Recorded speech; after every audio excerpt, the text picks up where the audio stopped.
And Corla, let us be very clear.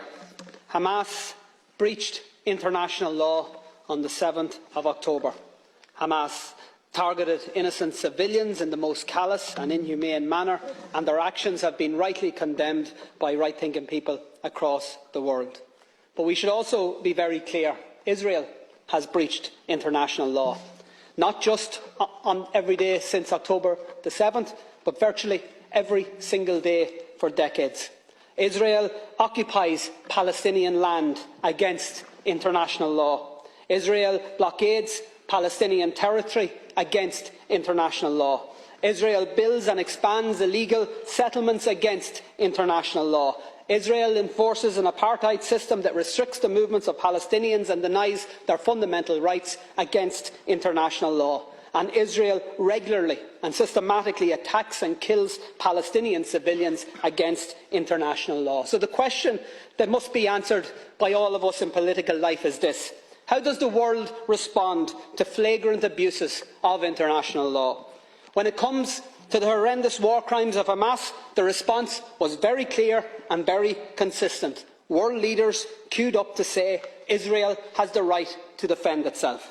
One after another repeated the words, the great and the good, including our government: Israel has the right to defend itself. Repeated in statement after statement, tweet after tweet, despite the full knowledge that those words have become contaminated.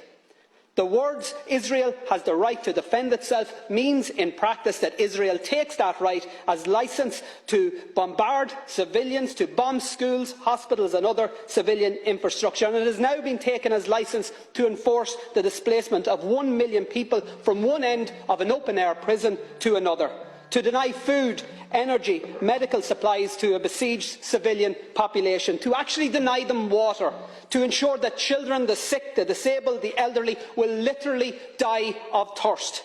Israel has the right to defend itself has now become cover for Israel has the right to commit genocide right in front of our eyes. How come we never hear the words "Palestine has the right to defend itself"? Not when a humanitarian flotilla bringing essential supplies to Gaza is met with a military assault and the murder by Israel of 9 unarmed activists. Not when Palestinians march in peaceful protest against a legal blockade and are met again with a military assault and the murder of 300 of them. Not after the countless bombings of Gaza by Israeli forces. Not even when Israel targeted and murdered 4 little Palestinian boys playing football on a beach. And not when Palestinians were dragged from their homes and forced to watch as those homes were destroyed to allow for new illegal Israeli settlements on lands that are clearly defined in international law as part of Palestine. And not after the countless offensive attacks by Israel against the people of Gaza or the West Bank have we heard anybody in this House or any Western leader utter the words "Palestine has the right to defend itself." And why not? And by the way, I'm not asking you to say those words, and in fact it's just as well you don't, because we all know that the people of Palestine can't defend themselves. Not against one of the most powerful military forces in the world that is backed up by even more powerful military forces. The truth is that the people of Palestine, just like the innocent people of Israel, don't need the international community to tell them that their leaders have the right to inflict more bombings, more pain, more suffering. They need the international community to say stop, to say release the hostages, to say stop the bombings, the siege, the slaughter. They need the international community to tell Israel to stop the blockade, stop the apartheid, stop the annexation, to stop the genocide. And they need countries, Taoiseach, to lead the way. And Ireland should be one of those countries that leads the way.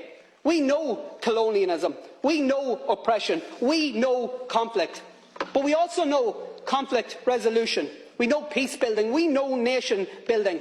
And because of what we know, what our history has taught us, our call tonight must be clear: immediate, full and unequivocal ceasefires, and a decisive international intervention that leads to negotiations and to a lasting and just peace settlement, and to, at long last, to a free, sovereign and independent Palestine.